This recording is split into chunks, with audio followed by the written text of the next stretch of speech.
തങ്ങള് വീടിന്റെ അകത്തേക്ക് കടന്നു വന്നു. ആയിഷ ബീബി പടച്ചവനെ പൊട്ടിക്കരയുകയാ. തലവേദനയാണെന്ന് പറഞ്ഞ് ആയിഷ ബീബി കരയുമ്പോ റസൂലുള്ളാഹി തങ്ങള് പറഞ്ഞു, കരയണ്ട ആയിഷ, ഞാൻ ജീവിച്ചിരിക്കുമ്പോഴാണ് നീ മരിച്ചു പോകുന്നതെങ്കിലോ നിന്റെ മയ്യത്ത് ഞാൻ കുളിപ്പിക്കും, നിന്റെ കഫം ഞാൻ പൊതിയും, നിനക്ക് വേണ്ടി എന്റെ കൈകൊണ്ട് ഖബർ കുഴിക്കും, എന്നിട്ട് എന്റെ കൈകൊണ്ട് നിന്നെ ഞാൻ ഖബറിൽ ഇറക്കി വെക്കും. റസൂലുള്ളാഹി പറയുകയാ. നമ്മൾ കഴിഞ്ഞ ക്ലാസ് നിർത്തിയത് അവിടെയാ. അല്ലാഹു ഈമാൻ തരുമാറാകട്ടെ. നമ്മൾ കഴിഞ്ഞ ക്ലാസ് അവിടെ അല്ലേ നിർത്തിയേ? റസൂലുള്ളാഹി തങ്ങൾ ആയിഷ ബീവിയോട് പറഞ്ഞു, പ്രവാചകന് തലവേദനയാണ്, വീട്ടിലേക്ക് കടന്നു വന്നു. ആ സമയത്താണ് ആയിഷ ബീവി റളിയല്ലാഹു തആല അൻഹ തലവേദന എടുത്ത് വീടിന്റെ അകത്ത് കിടക്കുന്നത്. പ്രവാചകൻ അവിടെ നിന്ന് പറഞ്ഞു, ആയിഷ, ഈ തലവേദന വന്ന് നീ മരണപ്പെട്ട നിന്റെ മയ്യത്ത് ഞാൻ കുളിപ്പിക്കും, നിന്നെ ഞാൻ കഫം പൊതിയും, നിനക്ക് വേണ്ടി നിന്നെ ഞാൻ മയ്യത്ത് നമസ്കരിക്കും, എന്റെ കൈ കൊണ്ട് ഖബർ കുഴിച്ച് നിന്നെ ഖബറിന്റെ അകത്ത് ഞാൻ ഖബറടക്കും. ആയിഷ ബീവി റളിയല്ലാഹു തആല അൻഹ ഇത് കേട്ടപ്പോൾ അങ്ങോട്ട് സഹിച്ചില്ല. അവിടെ നിന്ന് ചോദിച്ചു, നബി ഇപ്പൊ അങ്ങനെ വേണ്ട, ഇപ്പൊ അങ്ങനെ വേണ്ട. തന്റെ പ്രിയപ്പെട്ട ഭാര്യ ഇങ്ങനെ പറയുമ്പോൾ റസൂലുള്ളാഹി തങ്ങൾ തന്റെ ഭാര്യയുടെ മനസ്സറിയണമല്ലോ, തന്റെ ഭാര്യയുടെ മനസ്സറിയണമല്ലോ. അള്ളാഹുവിന്റെ റസൂല് പറഞ്ഞു, ആയിഷ, എനിക്കും വല്ലാതെ തലവേദനിക്കുന്നു ആയിഷ, എനിക്കും വല്ലാതെ തലവേദനിക്കുന്നു ആയിഷ. ഈ തലവേദന കാരണം ഞാനെങ്ങാനും മരിച്ചുപോയാൽ, അള്ളാന്റെ റസൂൽ അവിടെ നിന്ന് ചോദിക്കുകയാണ്, ഈ തലവേദന കാരണം ഞാനങ്ങ് മരിച്ചുപോയാ നീ എന്ത് ചെയ്യും ആയിഷ? ആയിഷയുടെ പ്രതികരണം അറിയാൻ, ആയിഷ ബീവിയുടെ മറുപടി കേൾക്കാൻ അതുവരെ പ്രവാചകൻ പറയുന്നത് കേട്ട് ചിരിച്ചുകൊണ്ടിരുന്ന ആയിഷ റസൂലുള്ളാഹി പറഞ്ഞു, ആയിഷ, ഞാനെങ്ങാനും മരിച്ചുപോയാ നീ എന്ത് ചെയ്യും? റസൂലുള്ളാഹിയുടെ വാപത്തി പിടിക്കുകയാണ്. മുത്തുനബിയുടെ വാപത്തി പിടിച്ചിട്ട് പറയുന്നു, നബിയേ, തമാശയ്ക്ക് പോലും അങ്ങനെ പറയല്ലേ നബിയേ, തമാശയ്ക്ക് പോലും അങ്ങനെ പറയല്ലേ നബിയോ, അത് താങ്ങാൻ കഴിയാത്തതാണ്. ആയിഷ ബീവിക്കത് താങ്ങാൻ കഴിയാത്ത കാര്യമാണ്. എന്റെ പ്രിയമുള്ളവരെ, പ്രവാചകന് സൂചനകൾ കൊടുത്തു തുടങ്ങി. അള്ളാഹുവിന്റെ റസൂലിന് പനി പിടിച്ചു. രോഗങ്ങൾ അള്ളാഹുവേ ഓരോ ദിവസം കഴിയുമ്പോഴും രോഗം കൂടുകയാണ്. അള്ളാഹുവിന്റെ പ്രവാചകൻ ജന്നത്തുൽ മുഅല്ലയിലേക്ക് കടന്നുപോയി.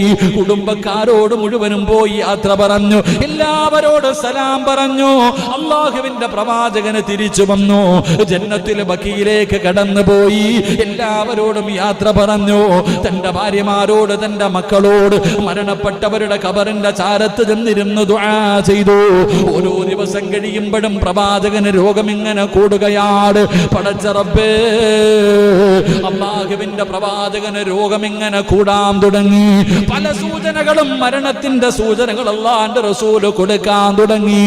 അവസാനം എന്റെ പ്രിയപ്പെട്ട സഹോദരങ്ങള്, അല്ലാഹുവിന്റെ പ്രവാചകന് രോഗം കൂടിയിട്ട് എഴുന്നേക്കാൻ കഴിയാത്ത അവസ്ഥയായി. അല്ലാഹുവേ, അതാ ബാങ്ക് വിളിച്ചു കഴിയുമ്പോ ഒരു ദിവസം രോഗം പിടിച്ച് കിടക്കുന്ന പ്രവാചകന്റെ വീടിന്റെ മുന്നില് ഇഖാമത്തിന്റെ സമയമെത്തുമ്പോ ബിലാൽ തങ്ങൾ വിളിക്കുന്നു, യാ റസൂലല്ലാഹ്, അല്ലാഹുവിന്റെ നബിയേ, ഇഖാമത്ത് കൊടുക്കാൻ സമയമായി, നമസ്കാരത്തിന് സമയമായി. അല്ലാഹുവിന്റെ പ്രവാചകൻ അവിടെ നിന്ന് പറഞ്ഞു, ബിലാലേ, എനിക്ക് സുഖമില്ല ബിലാലേ, അബൂബക്കർ സിദ്ദീഖിനോട് ഇമാമത്ത് നിൽക്കാൻ പറ. അല്ലാഹുവിന്റെ റസൂൽ രോഗം പിടിച്ച് കിടക്കുകയാണ്. അവിടെ നിന്ന് എഴുന്നേക്കാൻ കഴിയാത്ത അവസ്ഥയിൽ കിടക്കുകയാണ്. പനി വല്ലാതെ കൂടി. റസൂലുള്ളാഹിന് വല്ലാത്ത ശരീരവേദനയായി. എഴുന്നേക്കാൻ കഴിയാതെ കിടക്കുമ്പോ ബിലാൽ തങ്ങൾ വീടിന്റെ മുന്നിൽ വന്ന് വിളിക്കുന്നു, നബിയേ, നമസ്കാരത്തിന് സമയമായി. അല്ലാഹുവിന്റെ റസൂൽ അവിടെ നിന്ന് പറഞ്ഞു, ബിലാലേ, അബൂബക്കറിനോട് നിസ്കരിക്കാൻ പറ, സിദ്ദീഖിനോട് ഇമാമത്ത് നിൽക്കാൻ പറ. പടച്ചവനെ, പ്രവാചകൻ ഇത് പറഞ്ഞു പറഞ്ഞു കഴിയുമ്പോ മസ്ജിദ് നബവിക്കകത്തൊരു കരച്ചിൽ കേൾക്കുകയാ. അല്ലാഹുവേ, ബിലാൽ തങ്ങളെ നിലവിളിക്കുകയാണ്. സ്വഹാബത്ത് ചോദിക്കുന്നു, എന്തേ ബിലാലേ, റസൂലുള്ളാഹിക്ക് എഴുന്നേൽക്കാൻ കഴിയുന്നില്ല. അബൂബക്കർ തങ്ങളോട് ഇമാമത്ത് നിൽക്കാൻ പറഞ്ഞിരിക്കുകയാണ്. ഇത് പറഞ്ഞു കഴിയുമ്പോ മസ്ജിദ് നബവിക്കകത്ത് സഹാബത്തിന്റെ കൂട്ടക്കരച്ചലാ. അല്ലാഹുവിന്റെ റസൂല് ചോദിക്കുന്നു, ആയിഷ, എന്തേ ശബ്ദം കേൾക്കുന്നത്? അങ്ങ് നമസ്കരിക്കാൻ പോകാത്തത് കാരണം സ്വഹാബത്ത് കിടന്ന് കരയുകയാണ് നബിയേ. അല്ലാഹുവിന്റെ പ്രവാചകം ദുആ ചെയ്യുകയാണ്, റബ്ബേ, എനിക്ക് പോകാനുള്ള ആഫിയത്ത് തരണേ അല്ലാ. അവിടുന്ന് ദുആ ചെയ്തു. ചെറുതായിട്ട് പനിയൊന്ന് കുറഞ്ഞു, അവിടുത്തെ രോഗമൊന്ന് കുറഞ്ഞു. റസൂലുള്ളാഹി തങ്ങള് അലി റളിയല്ലാഹു തആല രണ്ട് സ്വഹാബികളുടെ കഴുത്തിൽ ഇങ്ങനെ കൈവെക്കുകയാണ്.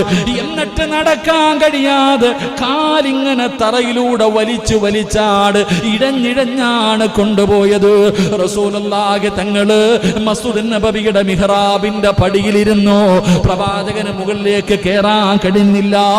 ആ പടിയിലിരുന്നിട്ട് അല്ലാഹുവിന്റെ റസൂൽ അവിടുന്ന് സ്വഹാബത്തിനോട് പറഞ്ഞു, സ്വഹാബാ, എനിക്ക് നിങ്ങളോടൊരു കാര്യം പറയാനുണ്ട്. അവിടുന്ന് പ്രവാചകൻ ചില ഉപദേശങ്ങൾ കൊടുത്തു. അല്ലാഹുവിന്റെ റസൂൽ സല്ലല്ലാഹു അലൈഹി വസല്ലം തങ്ങള് മിഹ്റാബിൽ കയറി ഇരുന്നിട്ട് ചില ഉപദേശങ്ങളൊക്കെ കൊടുത്തിട്ട് തന്റെ സ്വഹാബത്തിനോട് പറഞ്ഞു, സ്വഹാബ, ഞാൻ നിങ്ങളുടെ ആരുടെയെങ്കിലും മനസ്സ് വേദനിപ്പിച്ചിട്ടുണ്ടെങ്കിൽ, ഞാൻ നിങ്ങളെ ആരെയെങ്കിലും ഉപദ്രവിച്ചിട്ടുണ്ടെങ്കിൽ നിങ്ങൾ അള്ളാഹുവിന്റെ മുന്നിലേക്ക് മാറ്റിവെക്കരുത്, എനിക്ക് പൊരുത്തപ്പെട്ട് തരണേ എന്ന് നബി മുഹമ്മദ് മുസ്തഫ സല്ലല്ലാഹു അലൈഹി വസല്ലമ തങ്ങൾ സഹാബത്തിനോട് ചോദിച്ചു, സഹാബ, ഞാൻ നിങ്ങൾ ആരെയെങ്കിലും വേദനിപ്പിച്ചിട്ടുണ്ടെങ്കിൽ, നിങ്ങൾ ആരെയെങ്കിലും ഞാൻ ഉപദ്രവിച്ചിട്ടുണ്ടെങ്കിൽ നിങ്ങൾ എനിക്ക് പൊരുത്തപ്പെട്ട് തരണം, അള്ളാഹുവിന്റെ മുന്നിലേക്ക് മാറ്റിവെക്കരുത്. പ്രവാചകൻ പൊരുത്തം ചോദിക്കുകയാണ്. ആർക്കെങ്കിലും ഞാൻ എന്തെങ്കിലും സാമ്പത്തികമായി വല്ലതും തരാനുണ്ടെങ്കിൽ എൻ്റെ അടുക്കൽ നിന്ന് നിങ്ങൾ ചോദിച്ചു വാങ്ങണം. ഞാൻ നിങ്ങൾ ആരെങ്കിലും ഉപദ്രവിച്ചിട്ടുണ്ടെങ്കിൽ ഉപദ്രവിക്കണമെങ്കിൽ തിരിച്ചുപദ്രവിക്കാം. ഞാൻ നിങ്ങൾ ആരെങ്കിലും തല്ലുകയോ പിടിക്കുകയോ ചെയ്തിട്ടുണ്ടെങ്കിൽ തല്ലണമെങ്കിൽ തല്ലി തീർക്കാം. ഇല്ലെങ്കിൽ എനിക്ക് നിങ്ങൾ പൊരുത്തപ്പെട്ട് തരണം. അള്ളാഹുവിന്റെ പ്രവാചകന് സ്വഹാബത്തിനോട് പൊരുത്തം ചോദിച്ചു. എൻ്റെ പ്രിയപ്പെട്ടവരെ, അവസാനം അതത്ര സഹിക്കാൻ കഴിഞ്ഞില്ല സഹാബത്തിന്. ഒരുപാട് ചരിത്രങ്ങൾ ആ സമയത്തുണ്ട്. പക്ഷെ നമ്മൾ ആ സമയം, എൻ്റെ പ്രിയപ്പെട്ടവരെ, പ്രവാചകൻ അവിടുന്ന് പൊരുത്തം ചോദിച്ചു. സഹാബത്ത് എല്ലാവരും വല്ലാത്ത വേദനയിലായി. നബിയെ, ഞങ്ങൾ അങ്ങയോട് തിരിച്ചു ചെയ്യാനോ നബിയെ? എൻ്റെ പ്രിയപ്പെട്ടവർ, അവസാനം പ്രവാചകൻ സല്ലല്ലാഹു അലൈഹി വസല്ലമ തങ്ങൾ അവിടുന്ന് റൂമിൻ്റെ അകത്തേക്ക് കടന്നുപോയി. ദിവസങ്ങൾ കഴിയും തോറും ഏകദേശം 17 വഖത്തുകളോളം പ്രവാചകൻ നമസ്കരിക്കാൻ കഴിയാതെയായി. വല്ലാതെ രോഗം വർദ്ധിക്കാൻ തുടങ്ങി. എൻ്റെ പ്രിയപ്പെട്ടവരെ, ഓരോ ദിവസം കഴിയുമ്പോഴും പ്രവാചകന്റെ രോഗം ഇങ്ങനെ കൂടുകയാ. അവസാനം ആയിഷ ബീവി റളിയല്ലാഹു തആല അൻഹയുടെ വീട്ടിലാണ് പ്രവാചകൻ കിടക്കുന്നത്. മക്കളെ വിളിച്ച് ഉപദേശം കൊടുത്തു. തന്റെ ഭാര്യമാരെ വിളിച്ച് ഉപദേശം കൊടുത്തു. എന്നിട്ട് ഭാര്യമാരോട് മുഴുവനും പറഞ്ഞു, എനിക്ക് ആയിഷ ബീവിയുടെ വീട്ടിൽ നിൽക്കണമെന്നാണ് ആഗ്രഹം. ഭാര്യമാരെല്ലാവരും സമ്മതം കൊടുത്തു. മഹാനായ പ്രവാചകൻ സല്ലല്ലാഹു അലൈഹി വസല്ലമ തങ്ങൾ ആയിഷ ബീവിയുടെ വീടിന്റെ അകത്ത്, എൻ്റെ പ്രിയപ്പെട്ടവരെ, പരിശുദ്ധമായ റബീഉൽ അവ്വൽ ദിവസങ്ങൾ കഴിയാൻ തുടങ്ങി. റബീഉൽ അവ്വൽ 12, എൻ്റെ പ്രിയപ്പെട്ടവരെ, മഹാനായ നബി മുഹമ്മദ് മുസ്തഫ സല്ലല്ലാഹു അലൈഹി വസല്ലമ തങ്ങൾക്ക് പെട്ടെന്ന് രോഗം കൂടി. പ്രവാചകൻ രോഗം പിടിച്ച് കിടക്കുമ്പോ തന്റെ പ്രിയപ്പെട്ട പൊന്നാര മകളായ മഹ്ദി ഫാത്തിമ ബീവി റളിയല്ലാഹു തആല അൻഹ വാപ്പാനെ കാണാൻ വന്നു. തന്റെ പ്രിയപ്പെട്ട പിതാവിനെ കാണാൻ വന്നപ്പോൾ ഫാത്തിമ ബീവി റളിയല്ലാഹു തആല അൻഹ അടുത്ത് വാപ്പാനെ കണ്ടതും സഹിച്ചില്ല. വാപ്പയുടെ കിടപ്പ് കണ്ടപ്പോൾ സഹിച്ചില്ല. ഫാത്തിമ ബീവി റളിയല്ലാഹു തആല അൻഹ തന്റെ വാപ്പാടെ ചാരത്ത് വന്നിട്ട് നിലവിളിക്കുകയാ, കരയുകയാ. തന്റെ പൊന്നാര മകള് കരയുന്നു. വാപ്പ അങ്ങനെ അടുത്തേക്ക് വിളിച്ചിട്ട് ഫാത്തിമ ബീവി റളിയല്ലാഹു തആല അൻഹയോട് പറഞ്ഞു കൊടുത്തു, ഫാത്തിമ, വാപ്പയുടെ വാപ്പാടെ മരണമെടുത്തു. ചില അടയാളങ്ങൾ ഞാൻ കണ്ടു തുടങ്ങി. പ്രവാചകൻ സല്ലല്ലാഹു അലൈഹി വസല്ലമ തങ്ങൾ ഇത് പറഞ്ഞു കൊടുക്കുമ്പോൾ ഫാത്തിമ ബീബി പൊട്ടിക്കരയാൻ തുടങ്ങി. അവിടെന്ന് പറഞ്ഞു, നിന്റെ വാപ്പയുടെ മരണമെടുത്തു എന്ന് പ്രവാചകൻ പറഞ്ഞപ്പോ, അടയാളങ്ങൾ പറഞ്ഞു കൊടുത്തപ്പോ ഫാത്തിമ ബീബി റളിയല്ലാഹു തആല അൻഹ കരയാൻ തുടങ്ങി. റസൂലുള്ളാഹി സ്വല്ലല്ലാഹു അലൈഹി വസല്ലമ തങ്ങൾ ഫാത്തിമയോട് പറഞ്ഞു, നീ കരയണ്ട. രണ്ടാമതൊരു രഹസ്യം പറഞ്ഞു, മോളെ, എൻ്റെ വാപ്പാടെ തൊട്ടുപുറകിൽ നീയുമുണ്ട്. വാപ്പ മരണപ്പെട്ടു കഴിഞ്ഞാൽ ആ വാപ്പയുടെ തൊട്ടുപുറകിൽ എൻ്റെ കുടുംബത്തിൽ നിന്ന് ആദ്യമായിട്ട് മരിക്കുന്നത് നീയാ. അല്ലാഹുവിന്റെ പ്രവാചകൻ തന്റെ പ്രിയപ്പെട്ട പൊന്നുമകളോട് ഇത് പറഞ്ഞു കൊടുക്കുമ്പോൾ ഫാത്തിമ ബീവി റളിയല്ലാഹു തആല അൻഹ ചിരിക്കുകയാണ്. എന്റെ പ്രിയപ്പെട്ടവരെ, അത് വല്ലാത്ത ഒരു ചിരിയായിരുന്നു. അല്ലാഹുവേ, ബാപ്പാനെ വല്ലാതെ സ്നേഹിച്ച മകളാണ് ഫാത്തിമ ബീവി റളിയല്ലാഹു തആല അൻഹ. എന്റെ പ്രിയപ്പെട്ട സഹോദരങ്ങളെ, ഓരോ ദിവസം കഴിയുമ്പോഴും പ്രവാചകന്റെ രോഗം കൂടുകയാണ്. പ്രവാചകനൊട്ടും സഹിക്കാൻ കഴിയുന്നില്ല, എഴുന്നേക്കാൻ കഴിയുന്നില്ല. വല്ലാത്ത പ്രയാസത്തിലായി. പടച്ചവനെ, സ്വഹാബാക്കളൊക്കെ വല്ലാത്ത വിഷമത്തിലാ. അവരൊരിക്കലും മനസ്സിലൊരു സ്വപ്നത്തിൽ പോലും പ്രവാചകന്റെ മരണത്തെക്കുറിച്ച് ചിന്തിച്ചിട്ടില്ല. കാരണം പ്രവാചകന് നല്ല ആരോഗ്യമുണ്ട്. 63 വയസ്സേ ആയിട്ടുള്ളൂ. പടച്ചവനെ, പ്രവാചകന് സാധാരണ പനിയല്ലേ. സഹാബത്ത് മരണത്തെക്കുറിച്ച് ചിന്തിച്ചിട്ടേ ഇല്ല. അവസാനം റബീഉൽ അവ്വൽ 12 തിങ്കളാഴ്ച സുബഹി നമസ്കാരത്തിന്റെ സമയമാണ്. പള്ളിക്കകത്ത് നമസ്കാരം നടക്കുമ്പോ റസൂലുള്ളാഹി തങ്ങളുടെ വീടിന്റെ അകത്ത് ഇങ്ങനെ കിടക്കുകയാണ്. ആയിഷ ബീവിയോട് പറഞ്ഞു, ആയിഷ, ആ കാണുന്ന കർട്ടനൊന്ന് മാറ്റി ആയിഷ. വീടിന്റെ അകത്ത് ജനലിട്ടിരിക്കുന്ന കർട്ടനങ്ങ് മാറ്റുമ്പോ റസൂലുള്ളാഹി തങ്ങളെ സഹാബത്തിനെ നോക്കുകയാണ്. പ്രവാചകന് സ്വഹാബത്തിനെ നോക്കുകയാണ്. സ്വഹാബികൾ പറയുന്നുണ്ട്, പ്രവാചകന്റെ മുഖത്ത് വല്ലാത്ത പ്രകാശമായിരുന്നു. അന്ന് വല്ലാത്ത പ്രകാശം. അത് കണ്ടപ്പോ സഹാബത്തിന് സന്തോഷമായി. റസൂലുള്ളാഹിക്ക് ഒരു കുഴപ്പവുമില്ല. കാരണം പ്രവാചകന്റെ മുഖത്തെ പ്രകാശം കണ്ടപ്പോ അവർക്ക് വല്ലാത്ത സന്തോഷമായി. 17 വഖത്ത് നിസ്കരിക്കാൻ മുത്തുനബി ഇമാമത്ത് നിൽക്കാൻ വന്നിട്ടില്ലല്ലോ. അവസാനം പ്രവാചകന്റെ മുഖം കണ്ടപ്പോ അവർക്ക് വല്ലാത്ത സന്തോഷമായി. പ്രവാചകന്റെ പനിയൊക്കെ മാറി. പ്രവാചകൻ നമസ്കരിക്കാൻ ഇനി വരുമല്ലോ. സഹാബാക്കളൊക്കെ വല്ലാത്ത സന്തോഷത്തിലാണ്. പ്രവാചകൻ ഓരോ സഹാബികളെയും ഇങ്ങനെ നോക്കി. എന്നിട്ട് അവിടുന്ന് പുഞ്ചിരിക്കുകയാണ്. പടച്ചവനെ എന്ന് ആയിഷ ബീവിയോട് പറഞ്ഞു, കർട്ടനങ്ങ് തിരിച്ചു പിടിച്ചിടാറ്. അവിടുന്ന് കർട്ടനങ്ങ് തിരിച്ചിട്ടു. സഹാബത്ത് മുഴുവനും പ്രവാചകന്റെ രോഗമൊക്കെ മാറിയെന്ന് കരുതിയിട്ട് എല്ലാവരും പള്ളിയിൽ നിന്ന് പുറത്തുപോയി. ഒരുപാട് ദിവസങ്ങളായി പള്ളിയിൽ തന്നെയാണ്. സഹാബാക്കളൊക്കെ അവരുടെ വീടുകളിലേക്ക് പോയി. അബൂബക്കർ സിദ്ദീഖ് തങ്ങൾ തന്റെ കുടുംബത്തിലേക്ക് പോയി. എല്ലാ ചരിത്രം പറയുകയാണ്. ഒരു 10 മണി 11 മണി ആ സൂര്യന്റെ ചൂട് വരുന്നതിന് സമയമെടുത്തപ്പോ, ളുഹാന്റെ സമയമെത്തിയപ്പോ 10 11 മണിയായി. അള്ളാന്റെ റസൂലിന് പെട്ടെന്നങ്ങ് പനി കൂടുകയാണ്. പ്രവാചകന് പെട്ടെന്നങ്ങ് പനി കൂടി. അല്ലാഹുവേ, ആയിഷ ബീവിയുണ്ട്, ഫാത്തിമ ബീവിയുണ്ട്. രണ്ടുപേരും മുത്തുനബിയുടെ ചാരത്തിരുന്ന് കരയുകയാ. അല്ലാഹുവിന്റെ പ്രവാചകന് പെട്ടെന്ന് അവിടെ അങ്ങ് രോഗം കൂടുകയാണ്. റബ്ബേ, റസൂലുള്ളാഹി തങ്ങൾക്ക് അവിടെ നിന്ന് പടച്ചവനെ രോഗം കൂടി. അപ്പോഴാണ് വീടിന്റെ കവാടത്തിൽ ഒരു സലാം കേൾക്കുകയാണ്. അസ്സലാമു അലൈക യാ അഹ്ല ബൈത്തിൻ നുബുവ ഇഫ്തഹിൽ ബാബ്. വീടിന്റെ കവാടത്തിൽ ഒരു സലാം കേൾക്കുകയാണ്.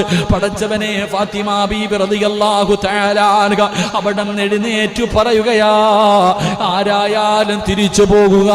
എന്റെ വാപ്പയ്ക്ക് സുഖമില്ല. എന്റെ വാപ്പയ്ക്ക് വല്ലാത്ത വേദനയാണ്. എന്റെ വാപ്പ ഉറങ്ങുകയാണ്. നിങ്ങൾ ശല്യം ചെയ്യല്ലേ. നിങ്ങൾ പോയിട്ട് പിന്നെയൊന്ന് വരുവോ? റസൂലുള്ളാഹി തങ്ങളുടെ പൊന്നാര മകൾ അവിടെ നിന്ന് പറയുകയാണ്. കുറച്ചു സമയം കഴിഞ്ഞു. രണ്ടാമതും സലാം കേൾക്കുകയാണ്. രണ്ടാമതും സലാം കേൾക്കുകയാണ്. ഫാത്തിമ ബീവി എപ്പോഴും വിളിച്ചു പറഞ്ഞു, എന്റെ ഉപ്പ സുഖമില്ലാതെ കിടക്കുകയാണ്. രോഗമാണ്, വേദനയാണ്. അതുകൊണ്ട് നിങ്ങൾ പോയിട്ട് പിന്നെയും വരുവോ? കുറെ സമയം കഴിഞ്ഞു. മൂന്നാമതും സലാം പറയുമ്പോ റസൂലുള്ളാഹി വിളിക്കുന്നു, മോളെ ഫാത്തിമ, വാതില് തുറക്കുമോളെ, വാതില് തുറക്കുമോളെ. ആരാ വന്നതെന്നറിയുമോ? മഹാനായ മലക്കുൽ മൗത്ത് അസ്റായീൽ. അസ്റായീൽ എന്ന് പറയുന്ന മലക്ക് കടന്നു വരികയാണ്.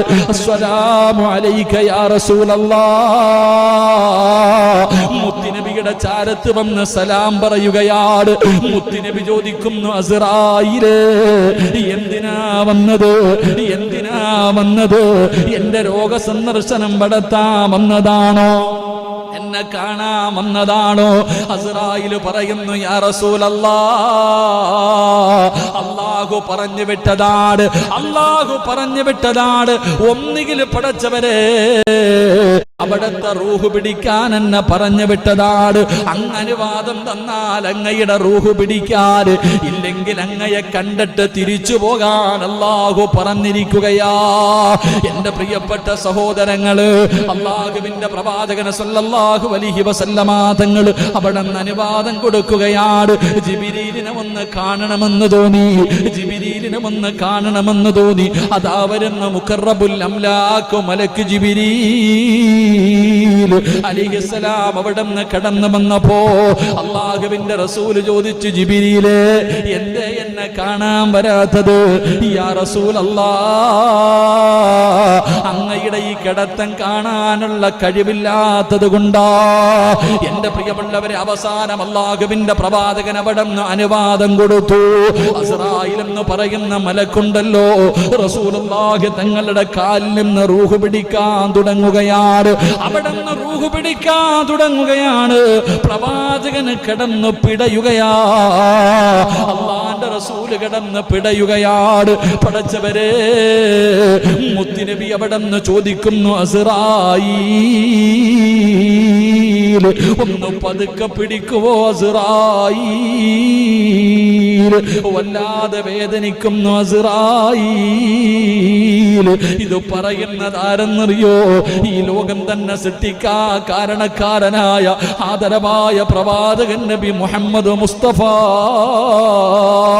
സ്വല്ലല്ലാഹു അലൈഹി വസല്ലമ തങ്ങളാ പറയുന്നത്, അസ്രായിലെ വേദനിക്കുന്നു, ഒന്ന് പതുക്കെ പിടിക്കുവോ?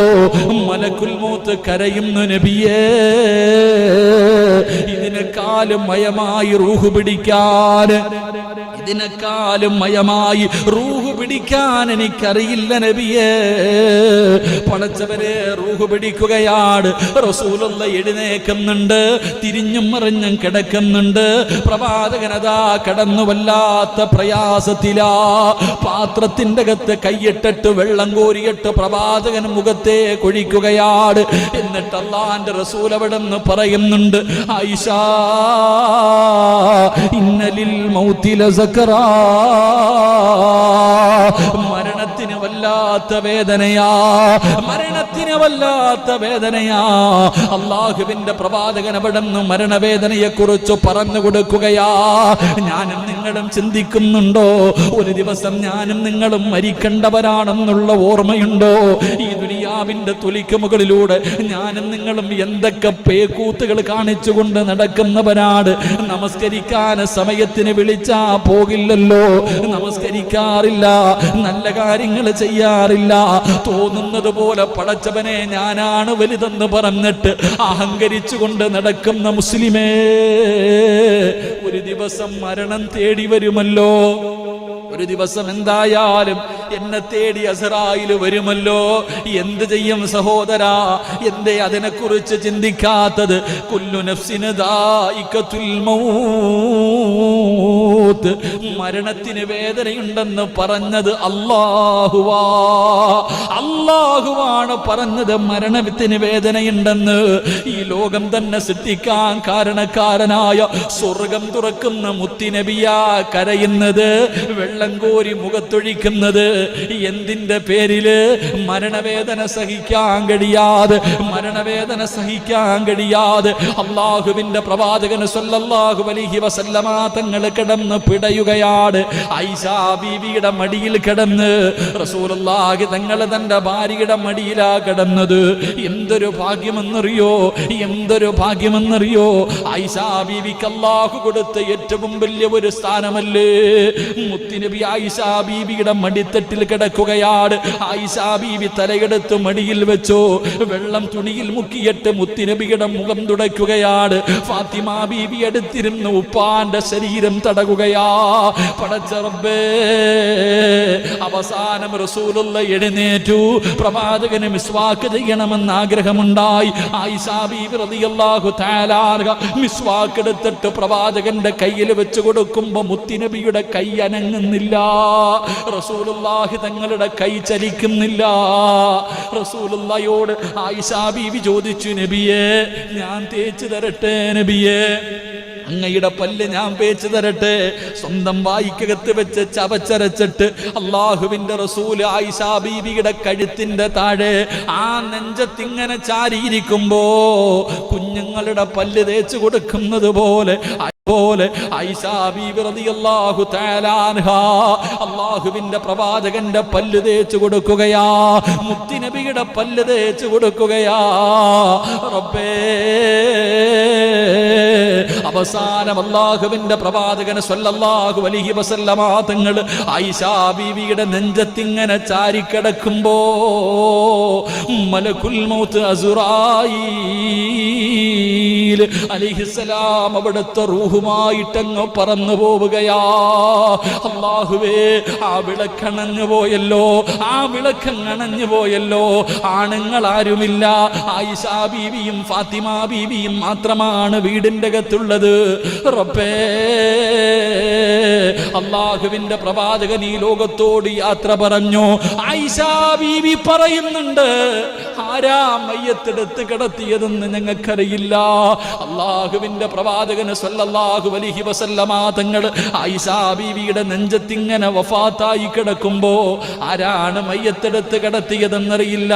പടച്ചവനെ, ആയിഷ ബീവിക്ക് ബോധം വന്നു നോക്കുമ്പോ റസൂലുള്ളാഹിനെ കുളിപ്പിച്ച് കിടത്തിയിരിക്കുകയാ.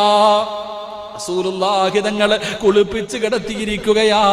ആരാ കുളിപ്പിച്ചത്? എന്റെ പ്രിയപ്പെട്ടവരെ, ജിബ്രീൽ അലൈഹിസ്സലാം, മീകായിൽ അലൈഹിസ്സലാം. ഈ രണ്ട് മലക്കുകളും മുത്തുനബിയുടെ ശരീരം എടുത്തു കൊണ്ടുവന്ന് നേരെ കിടത്തുകയാണ്. ഫാത്തിമ ബീവി പറയുന്നു, ഞാനല്ല കിടത്തിയത്. ആയിഷ ബീവി പറയുന്നു, എനിക്കറിയില്ല. മലക്കുകൾ എടുത്തു കൊണ്ടുവന്ന് കിടത്തുകയാണ്. സുബ്ഹാനല്ലാഹ്, മുത്തുനബിയുടെ വീടിന്റെ അകത്തിരുന്നൊരു നിലവിളിയാണ്. റസൂലുള്ളാഹി തങ്ങളുടെ വീടിന്റെ അകത്ത് നിന്ന് നിലവിളി കേൾക്കുമ്പോ മദീന തേങ്ങുകയാണ്. കേട്ടവർ കരയുകയാണ്. അല്ലാഹുവിന്റെ പ്രവാചകന് വഫാത്ത എന്ന വാർത്തയുണ്ടല്ലോ, കാട്ടുതീ പോലെ പടരുമ്പോ അല്ലാഹുവേ, മഹാനായ സയ്യിദുനാ ഉസ്മാൻ ഇബ്നു അഫ്ഫാൻ റളിയല്ലാഹു തആല അൻഹു പിടഞ്ഞു വീണുപോയി. അല്ലാഹുവിന്റെ റസൂൽ വഫാത്താ എന്ന് പറയുമ്പോ ഉസ്മാൻ തങ്ങൾ പിടഞ്ഞു വീഴുകയാ. അലിയാർ തങ്ങൾ നാവ് പൊങ്ങുന്നില്ല, അലിയാർ തങ്ങളുടെ നാവ് പൊങ്ങുന്നില്ല. മസ്ജിദുൻ നബവിയിൽ പലരും തളർന്നു വീണുപോയി. റസൂലുള്ളാഹി വഫാത്താ എന്ന് പറയുമ്പോ പടച്ചവനെ, എല്ലാവരും താങ്ങാൻ കഴിയാത്ത വേദനയാണ്. പലരുടെയും നാവ് പൊങ്ങുന്നില്ല, പലരും സംസാരിക്കുന്നില്ല. പടച്ചവനെ, മസ്ജിദുൻ നബവിയിലേക്ക് എല്ലാവരും ഓടുകയാണ്, മുത്തുനബിയുടെ വീട്ടിലേക്ക് ഓടുകയാണ്. ആരോ പറഞ്ഞു അല്ലാഹുവിന്റെ റസൂൽ വഫാത്താ എന്ന്. മഹാനായ സയ്യിദുനാ ഉമർ ഇബ്നുൽ ഖത്താബ് റളിയല്ലാഹു തആല അൻഹു. എൻ്റെ പ്രിയപ്പെട്ടവരെ, ചരിത്രം പറയുകയാണ്, മഹാനായ ഉസ്മാൻ തങ്ങൾ രണ്ട് സ്വഹാബികളുടെ തോളിൽ ഇങ്ങനെ പിടിച്ചിട്ട് കാലിഴച്ചുകൊണ്ടാണ് മുത്തുനബിയുടെ വീട്ടിലേക്ക് വരുന്നത്. അലിയാർ തങ്ങൾ മിണ്ടുന്നു, സ്വഹാബത്ത് മുഴുവനും കരച്ചലാണ്. ഒരു മനുഷ്യനും പരസ്പരം സംസാരിക്കുന്നില്ല. ആ സമയത്താണ് ഉമർ വരുന്നത്. മഹാനായ സയ്യിദുനാ ഉമർ ഇബ്നുൽ ഖത്താബ് റളിയല്ലാഹു തആല അൻഹു ഊരിപ്പിടിച്ച വാളുമായി കടന്നു വരികയാ. ഒരു ഭ്രാന്തനെ പോലെ, ബോധം നഷ്ടപ്പെട്ടു പോയ മനുഷ്യനെ പോലെ വാള് കൊണ്ടുവന്ന് മുത്തുനബിയുടെ വീടിന്റെ മുന്നിൽ വന്നിട്ട് അവിടെ നിന്ന് പറയുകയാ, റസൂലുള്ളാഹി ഉറങ്ങുകയാ, റസൂലുള്ളാഹി ഉറങ്ങുകയാ. മൂസാ നബി 40 ദിവസം അല്ലാഹനെ കാണാൻ പോയതുപോലെ എന്റെ മുത്തുനബി പോയിട്ട് തിരിച്ചു വരും. ആരെങ്കിലും അല്ലാഹുവിന്റെ റസൂൽ വഫാത്താ എന്ന് പറഞ്ഞാ അവന്റെ തലയെടുക്കുമെന്ന് വാള് കയ്യിൽ പിടിച്ചുകൊണ്ട് പടച്ചവരെ അങ്ങോട്ടും ഇങ്ങോട്ടും നടക്കുകയാണ്. അബൂബക്കർ തങ്ങളില്ലായിരുന്നു. തന്റെ അകന്ന തടച്ചവനെ തന്റെ വീട്ടിൽ പോയിരുന്നു. അകന്നൊരൽത്ത സ്ഥലത്തൊരു ഭാര്യ ഉണ്ടായിരുന്നു. അവിടെയാണ് മഹാനായ അബൂബക്കർ സിദ്ദീഖ് തങ്ങൾ പോയത്. അവസാനം അവിടുന്ന് മരണവാർത്തയറിഞ്ഞപ്പോ അബൂബക്കർ സിദ്ദീഖ് റളിയല്ലാഹു തആല അൻഹു കടന്നു വരികയാ. പടച്ചവരെ, അവിടുന്ന് മുത്തുനബിയുടെ വീടിന്റെ മുന്നിലെത്തി. അബൂബക്കർ സിദ്ദീഖ് റളിയല്ലാഹു തആല അൻഹു തന്റെ ഒട്ടകത്തിന്റെ മുകളിൽ നിന്ന്, തന്റെ കുതിരയുടെ മുകളിൽ നിന്ന് ചാടിയിറങ്ങിയിട്ട് മുത്തുനബിയുടെ വീടിന്റെ അകത്തേക്ക് കടന്നുപോയി. പുതച്ചു കിടത്തിയിരിക്കുകയാ. അള്ളാഹുവിന്റെ പ്രവാചകനെ പുടച്ചു കിടത്തിയിരിക്കുകയാ. അബൂബക്കർ സിദ്ദീഖ് റളിയല്ലാഹു തആല അൻഹു മുത്തുനബിയുടെ മുഖത്തിട്ടിരുന്ന തുണിയങ്ങ് മാറ്റുമ്പോ, നബിയുടെ മുഖത്തിട്ടിരുന്ന ആ തുണിയങ്ങ് മാറ്റുമ്പോ സുബ്ഹാനല്ലാഹ്, മുട്ടുകുത്തിയങ്ങ് താഴെ വീഴുകയാ. റസൂലുള്ളാഹി സ്വല്ലല്ലാഹു അലൈഹി വസല്ലമ തങ്ങളുടെ ആ മുഖം കണ്ടപ്പോ അവിടുന്ന് മുട്ടുകുത്തിയിട്ട് നിലവിളിച്ചങ്ങ് താഴെ വീഴുകയാണ്. എന്നിട്ട് റബ്ബേ, അബൂബക്കർ സിദ്ദീഖ് റളിയല്ലാഹു തആല അൻഹു അവിടുന്ന് പ്രവാചകനോട് ചോദിക്കുന്നു, നബിയേ, എന്തൊരു ചിരിയാ നബിയേ, എന്തൊരു പ്രകാശമാ നബിയേ. മുത്തുനബിയുടെ മുഖത്തെ ചിരി കണ്ടിട്ട് മഹാനായ അബൂബക്കർ സിദ്ദീഖ് റളിയല്ലാഹു തആല അൻഹു അവിടുന്ന് പറയുകയാ, എൻ്റെ പ്രിയപ്പെട്ടവരെ, അള്ളാഹുവിന്റെ പ്രവാചകന്റെ വഫാത്ത് സ്വഹാബത്തിന് എത്ര വേദനിപ്പിച്ചു എന്ന് നമുക്കൊരിക്കലും ചിന്തിക്കാൻ കഴിയില്ല. അവിടുന്ന് ചരിത്രത്തിൽ കാണാം, റസൂലുള്ളാഹി സ്വല്ലല്ലാഹു അലൈഹി വസല്ലമ തങ്ങൾക്ക് ഖൈബർ യുദ്ധത്തിന്റെ വേളയിൽ ഒരു കഴുതയെ കിട്ടി. മനുഷ്യന്റെ കാര്യം പോകട്ടെ, യൗഫർ എന്ന് പറയുന്ന ഒരു കഴുതയുണ്ടായിരുന്നു. അത് ഖൈബർ യുദ്ധത്തിൽ നിന്ന് അല്ലാഹുവിന്റെ റസൂലിന് കിട്ടിയതാണ്. പടച്ചവനെ, പ്രവാചകന് ആരെയെങ്കിലും വിളിക്കണമെന്ന് പറഞ്ഞാൽ ഈ കഴുതയോട് പറയും. പ്രവാചകനോട് ആ കഴുത സംസാരിക്കുമായിരുന്നു. ആരെയെങ്കിലും വിളിക്കണമെന്ന് പറഞ്ഞാ ഈ കഴുത വീടിന്റെ മുന്നിൽ പോയി നിൽക്കും. ഈ കഴുതയെ കണ്ടാൽ അല്ലാഹുവേ, വീട്ടുകാര് മുത്തുനബിയുടെ മുന്നിൽ വരുമായിരുന്നു. എൻ്റെ പ്രിയപ്പെട്ട സഹോദരങ്ങളെ, ചരിത്രം പറയുകയാ, റസൂലുള്ളാഹി തങ്ങൾ വഫാത്തായപ്പോ, മുത്തുനബിയുടെ മരണവാർത്തയറിഞ്ഞപ്പോ ഈ കഴുത സഹിക്കാൻ കഴിയാതെ മുത്തുനബിയുടെ വഫാത്ത് കേട്ടപ്പോ അവിടുന്ന് കിണറ്റിലേക്ക് വീണു മരിച്ചുപോയി. എൻ്റെ പ്രിയപ്പെട്ടവരെ, ചരിത്രം പറയുകയാ, അതുപോലെ പ്രവാചകന് ഒരു ഒട്ടകമുണ്ടായിരുന്നു. ഖൽബ എന്ന് പറയുന്ന ഒരു ഒട്ടകമുണ്ടായിരുന്നു. പടച്ചവനെ, മുത്തുനബി വഫാത്തായെന്ന് കേട്ടപ്പോ പിന്നെ ഭക്ഷണം കഴിക്കാതെ വെള്ളം കുടിക്കാതെ അവിടുന്ന് പട്ടിണി കിടന്ന് മരിച്ചുപോയെന്ന് ചരിത്രം പറയുകയാ. മൃഗങ്ങളുടെ അവസ്ഥ ഇങ്ങനെയാണ്. പടച്ചവനെ, സ്വഹാബത്ത് മുഴുവനും കരഞ്ഞു വിളിച്ചുകൊണ്ട് പ്രയാസത്തിന്റെ നടുവിലിരിക്കുകയാണ്. ഉമർ തങ്ങൾ വാള് പിടിച്ചുകൊണ്ട് നടക്കുകയാണ്. എന്ത് ചെയ്യണമെന്നൊരു മനുഷ്യനും അറിയില്ല. മഹാനായ സയ്യിദുനാ അബൂബക്കർ സിദ്ദീഖ് റളിയല്ലാഹു തആല അൻഹു മുത്തുനബിയുടെ മുന്നിൽ നിന്ന് എഴുന്നേറ്റു. നേരെ മസ്ജിദ് നബവിയുടെ മിഹ്റാബിലേക്ക് കയറി. അല്ലാഹുവേ, പള്ളിക്കകത്ത് ചെന്ന് മിഹ്റാബിന്റെ മുകളിൽ കയറി. സ്വഹാബത്ത് മുഴുവനും പള്ളിയുടെ നാലു ഭാഗത്തും തളർന്നു കിടക്കുകയാണ്. ഉമർ ഇബ്നുൽ ഖത്താബ് റളിയല്ലാഹു തആല അൻഹു ഈ ഇടത് കൈ ഇങ്ങനെ പുറകിൽ കെട്ടിയിട്ട് വാളും കയ്യിൽ പിടിച്ചുകൊണ്ട് അങ്ങോട്ടും ഇങ്ങോട്ടും നടക്കുകയാണ്. അബൂബക്കർ സിദ്ദീഖ് റളിയല്ലാഹു തആല അൻഹു അവിടെന്ന് പറഞ്ഞു, ഇജ്ലിസ് യാ ഉമർ, ഉമറേ ഇരിക്കുമറേ, ഉമറേ ഇരിക്കുമറേ. പക്ഷേ അബൂബക്കർ സിദ്ദീഖ് തങ്ങൾ പറയുമ്പോ ഉമർ തങ്ങൾ കേൾക്കുന്നില്ല. രണ്ടാമതും പറഞ്ഞു, ഉമറേ ഇരിക്കുമറേ. എന്നിട്ടും കേൾക്കാതെ വന്നപ്പോ മൂന്നാമത് അവിടെന്ന് പറഞ്ഞു, ശക്തിയോടെ പറഞ്ഞു, ഇരിക്കുമറേ. ഉമർ ഇബ്നുൽ ഖത്താബ് തങ്ങൾ അവിടെ ഇരിക്കുമ്പോ അബൂബക്കർ സിദ്ദീഖ് റളിയല്ലാഹു തആല അൻഹു പരിശുദ്ധമായ ഖുർആനിൽ 2 ആയത്താണ് ഓതിയത്. പള്ളിയുടെ മിഹ്റാബിൽ കയറി നിന്നു. എന്നിട്ട് അബൂബക്കർ സിദ്ദീഖ് തങ്ങൾ ഹംദും സ്വലാത്തും പറഞ്ഞു. എന്നിട്ട് അവിടെന്ന് പറയുകയാണ്, മൻ കാന യഅബ്ദു മുഹമ്മദൻ ഫല്യഅലം ഇന്ന മുഹമ്മദൻ ഖദ് മാത്. അബൂബക്കർ സിദ്ദീഖ് റളിയല്ലാഹു തആല അൻഹു പള്ളിയുടെ മിഹ്റാബിൽ നിന്നുകൊണ്ട് പറയുകയാ, ആരെങ്കിലും മുഹമ്മദിനെയാണ് ആരാധിച്ചതെങ്കിൽ ആ മുഹമ്മദ് മരണപ്പെട്ടു പോയി, ആ മുഹമ്മദ് മരണപ്പെട്ടു പോയി. വമൻ കാന യഅബ്ദുല്ലാഹ് വമൻ കാന യഅബ്ദുല്ലാഹ് ഇന്നല്ലാഹ ഹയ്യുൻ ലാ യമൂത്ത്. ആരെങ്കിലും അല്ലാഹുവിനെയാണോ ആരാധിച്ചത്, അല്ലാഹുവിന് വേണ്ടിയാണോ ഇബാദത്ത് ചെയ്തത്, ആ അല്ലാഹു ജീവിച്ചിരിപ്പുണ്ട്, അല്ലാഹു മരിക്കാത്തവനാണ്.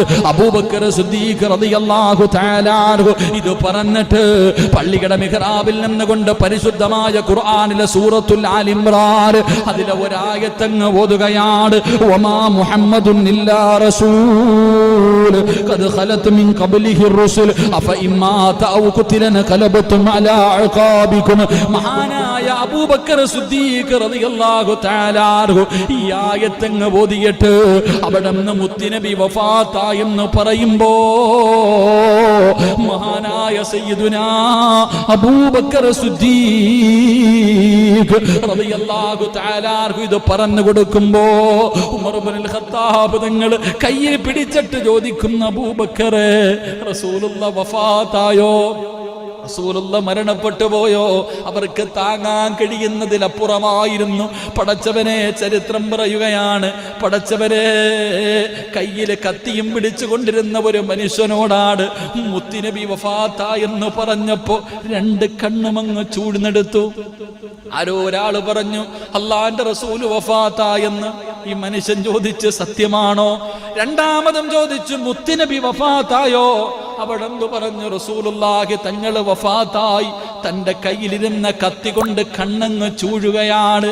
റസൂലുള്ളാഹി തങ്ങളില്ലാത്ത മദീന എനിക്കിനി കാണണ്ട, മുത്തുനബി ഇല്ലാത്ത ഈ നാടെനിക്ക് കാണണ്ട. എന്റെ പ്രിയപ്പെട്ടവരെ, പ്രവാചകൻ അവിടെ നിന്ന് ലോകത്തോട് യാത്ര പറഞ്ഞു. ഇനി എന്ത് ചെയ്യണമെന്ന് ആർക്കും അറിയില്ല. ഒരു പ്രവാചകനാണ് വഫാത്തായിരിക്കുന്നത്, എന്ത് ചെയ്യണമെന്ന് ആർക്കും അറിയില്ല.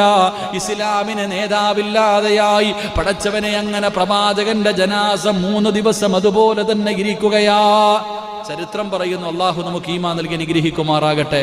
ഒരു പ്രവാചകൻ മരിച്ചാൽ എന്ത് ചെയ്യണമെന്ന് ആർക്കും അറിയില്ല. ഒരാള് പ്രവാചകൻ സല്ലല്ലാഹു അലൈഹി വസല്ലം തങ്ങള് എന്ത് ചെയ്യണമെന്ന് ആർക്കും അറിയില്ല. പ്രവാചകൻ ഒരു ഖലീഫയെ പറഞ്ഞിട്ടുമില്ല. എന്റെ പ്രിയപ്പെട്ടവരെ, അള്ളാഹുവിന്റെ റസൂൽ സല്ലല്ലാഹു അലൈഹി വസല്ലം തങ്ങൾ വഫാത്തായി. അത് കഴിഞ്ഞപ്പോ സ്വഹാബത്തിന്റെ ഇടയിൽ ഒരു ഖലീഫ വേണം. അപ്പോ മുഹാജിറുകൾ പറഞ്ഞു ഞങ്ങളുടെ ഭാഗത്ത് നിന്നൊരു ഖലീഫയെ തെരഞ്ഞെടുക്കാം. അൻസാറുകൾ പറഞ്ഞു ഞങ്ങളുടെ ഭാഗത്ത് നിന്നെടുക്കാം. അങ്ങോട്ടും ഇങ്ങോട്ടും ചർച്ചയായി. തീരുമാനമാകാതെ ദിവസങ്ങൾ 3 ദിവസത്തോളം ഈ ചർച്ച ഇങ്ങനെ നീണ്ടുപോയി. അവസാനം എന്റെ പ്രിയപ്പെട്ടവരെ, മഹാനായ പ്രവാചകൻ നബി മുഹമ്മദ് മുസ്തഫ സല്ലല്ലാഹു അലൈഹി വസല്ലമ തങ്ങളുടെ കാത്തിബുൽ വഹി എന്നറിയപ്പെടുന്ന പ്രവാചകൻ സല്ലല്ലാഹു അലൈഹി വസല്ലമ തങ്ങളുടെ ഏറ്റവും കാര്യങ്ങൾ ഖുർആനിന്റെ ആയത്തുകൾ എഴുതി വെക്കുന്ന സ്വഹാബി പറഞ്ഞു, അൻസ്വാറുകളോട് പറഞ്ഞു കൊടുത്തു, മുഹാജിറിന്റെ ഭാഗത്ത് നിന്നാണ് ഒരു ഖലീഫയെ തെരഞ്ഞെടുക്കേണ്ടത്. അങ്ങനെ മഹാനായ സയ്യിദുനാ അബൂബക്കർ സിദ്ദീഖ് റളിയല്ലാഹു തആല അൻഹുവിന്റെ പേര് പറഞ്ഞു. അങ്ങനെ അബൂബക്കർ തങ്ങളെ ഖലീഫയായി തെരഞ്ഞെടുത്തു. എൻ്റെ പ്രിയമുള്ള സഹോദരങ്ങളെ, അബൂബക്കർ സിദ്ദീഖ് തങ്ങൾ പറഞ്ഞു, ഒരു പ്രവാചകൻ എവിടെ കടന്നാണോ മരിക്കുന്നത് അവിടെയാണ് ഖബറടക്കേണ്ടത്. അങ്ങനെ അള്ളാഹുവിൻ്റെ റസൂൽ സല്ലല്ലാഹു അലൈഹി വസല്ലമ തങ്ങളുടെ വീടിൻ്റെ അകത്ത് തന്നെ മഹാനായ അബൂ തൽഹ റളിയല്ലാഹു തആല അൻഹു ഖബർ കുടിച്ചു. മഹാനായ തൽഹ, അബൂ തൽഹത്തുൽ അൻസാരി റളിയല്ലാഹു തആല അൻഹു, ആ സ്വഹാബിയാണ് അവിടെ നിന്ന് ഖബർ കുഴിച്ചത്. മഹാനായ പ്രവാചകൻ സല്ലല്ലാഹു അലൈഹി വസല്ലമ തങ്ങളുടെ ജനാസ കുളിപ്പിച്ചത് മഹാനായ സയ്യിദുനാ അലി ഇബ്നു അബീ ത്വാലിബ് റളിയല്ലാഹു തആല അൻഹു, അബ്ബാസ് റളിയല്ലാഹു തആല അൻഹു, അബ്ബാസ് റളിയല്ലാഹു തആല അൻഹുവിൻ്റെ മക്കൾ. അങ്ങനെ അവർ 5-6 പേരാണ് അള്ളാഹുവിൻ്റെ റസൂൽ സല്ലല്ലാഹു അലൈഹി വസല്ലമ തങ്ങളുടെ മയ്യത്ത് കുളിപ്പിച്ചത്. അവിടുത്തെ കഫം പൊതിഞ്ഞു. എൻ്റെ പ്രിയപ്പെട്ടവരെ, പ്രവാചകന്മാരുടെ മയ്യത്ത് നമസ്കാരത്തിന് ഇമാമില്ല. എല്ലാവരും സ്വന്തം നിസ്കരിക്കണം. അങ്ങനെ പ്രവാചകൻ സല്ലല്ലാഹു അലൈഹി വസല്ലമ തങ്ങളുടെ ജനാസ എല്ലാവരും സ്വന്തമായിട്ട് അവിടെ നിന്ന് നമസ്കരിച്ചു. എൻ്റെ പ്രിയപ്പെട്ടവരെ, അവസാനം പ്രവാചകൻ സല്ലല്ലാഹു അലൈഹി വസല്ലമ തങ്ങളുടെ ജനാസ അലി ഇബ്നു അബീ ത്വാലിബ് റളിയല്ലാഹു തആല അൻഹു, അബ്ബാസ് റളിയല്ലാഹു തആല അൻഹു അവർ ഖബറിൻ്റെ അകത്തേക്ക് ഇറങ്ങി. പ്രവാചകന്റെ ജനാസ ഖബറിലേക്ക് ഇറക്കി വെച്ചു. എൻ്റെ പ്രിയപ്പെട്ട സഹോദരങ്ങളെ, മഹാനായ സയ്യിദുനാ ബിലാൽ റളിയല്ലാഹു തആല അൻഹു, ഇന്നും പള്ളിയിൽ നമ്മൾ ഏതെങ്കിലും ഒരു മയ്യത്ത് കൊണ്ടുവന്ന് ഖബറടക്കി കഴിഞ്ഞാൽ ആ മയ്യത്തിൻ്റെ ഖബറടക്കി 2 ചെടികളും നട്ടിട്ട് എൻ്റെ പ്രിയപ്പെട്ടവരെ ആ ഖബറിൻ്റെ മുകളിൽ വെള്ളമൊഴിക്കാറുണ്ട്. അത് ആർക്കാ അർഹതപ്പെട്ടത്? മഹാനായ നബിയിന റസൂലുള്ളാഹി സ്വല്ലല്ലാഹു അലൈഹി വസല്ലം പ്രവാചകന്റെ ജനാസ ഖബറടക്കി എല്ലാം കഴിഞ്ഞപ്പോൾ ആ ഖബറിന്റെ മുകളിൽ വെള്ളമൊഴിച്ചത് മഹാനായ സയ്യിദുനാ ബിലാൽ റളിയല്ലാഹു തആല അൻഹു. പള്ളിയിലെ മുഅദ്ദിന്റെ ജോലിയാത്. പള്ളിയിലെ മുഅദ്ദിൻ ബിലാൽ റളിയല്ലാഹു തആല അൻഹുവാണ് എൻ്റെ പ്രിയപ്പെട്ടവരെ ഖബറിൻ്റെ മുകളിൽ അവിടെ നിന്ന് വെള്ളമൊഴിച്ചത്. എൻ്റെ പ്രിയപ്പെട്ട സഹോദരങ്ങളെ, അള്ളാഹുവിൻ്റെ പ്രവാചകൻ സല്ലല്ലാഹു അലൈഹി വസല്ലമ തങ്ങളുടെ ജനാസ ഖബറടക്കിയിട്ട് പോകുമ്പോൾ ഫാത്തിമ ബീവി റളിയല്ലാഹു തആല അൻഹ അനസ് റളിയല്ലാഹു തആല അൻഹുവയോട് ചോദിച്ചു, അനസേ, എങ്ങനെ എൻ്റെ ഉപ്പാടെ മുകളിൽ മണ്ണ് വാരിയിടാൻ നിനക്ക് കഴിഞ്ഞു അനസേ? നബി സല്ലല്ലാഹു അലൈഹി വസല്ലമ തങ്ങളുടെ കൂടെ 10 വർഷം ഖാദിമായി നടന്ന സഹാബിയോട് ചോദിക്കുന്നു, അനസേ, എൻ്റെ ഉപ്പാടെ മുകളിൽ മണ്ണ് വാരിയിടാൻ നിങ്ങൾക്ക് എങ്ങനെ കഴിഞ്ഞു? എൻ്റെ പ്രിയപ്പെട്ട സഹോദരങ്ങളെ, ആ പ്രവാചകന്റെ വഫാത്ത് സ്വഹാബത്തിൽ പലർക്കും വിശ്വസിക്കാനോ താങ്ങാനോ കഴിഞ്ഞില്ല എന്ന് ചരിത്രം നമുക്ക് പഠിപ്പിക്കുന്നു. അള്ളാഹു നമുക്ക് ഈമാൻ നൽകി അനുഗ്രഹിക്കുമാറാകട്ടെ. അതുകൊണ്ട് ആ പ്രവാചകന്റെ സുന്നത്തുകൾ ജീവിതത്തിൽ മുറുകെ പിടിക്ക്.